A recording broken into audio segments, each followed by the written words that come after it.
Es gibt keine Safe Spaces und schon gar nicht für alle. In den nächsten 5 Minuten will ich darüber sprechen, was es mit Safer Spaces auf sich hat und was es braucht, um sie zu gestalten. Das ist sowieso sehr lang. Ich glaube, okay. Soll ich noch länger halten?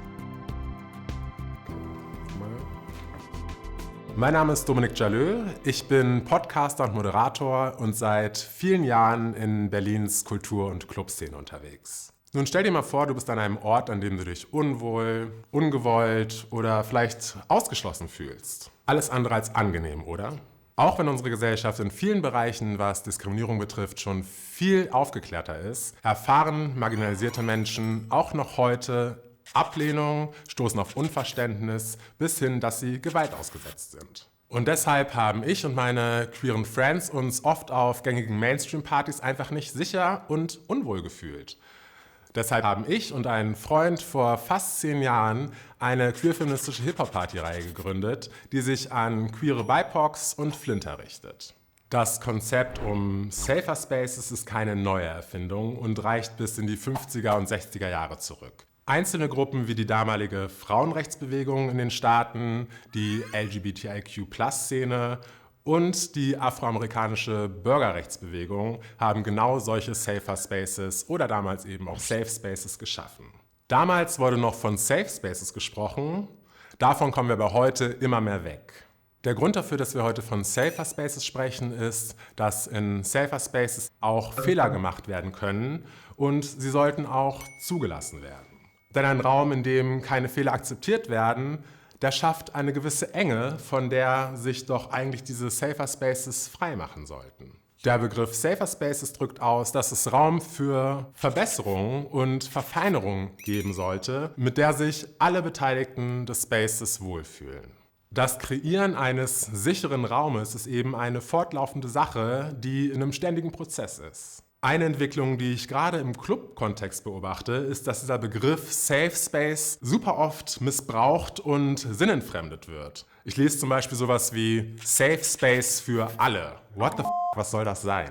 Dazu kann ich nur sagen, einen Raum wie diesen kann es nicht geben, weil Menschen eben ganz individuelle Bedürfnisse haben und ganz individuelle Erfahrungen machen. Ein Raum, der für die eine Person ein Safer Space ist, muss es nicht unbedingt gleich für die andere Person auch sein. Eine Frau zum Beispiel kann einen Safer Space haben, der aber für einen Mensch aus der LGBTIQ+-Community oder aus der BIPOC-Community eben kein Safer Space ist und umgekehrt auch. Das liegt daran, dass unterschiedliche Gruppen eben verschiedene Diskriminierungen erfahren und damit nicht gleichzeitig für andere Diskriminierungsformen sensibilisiert sein müssen.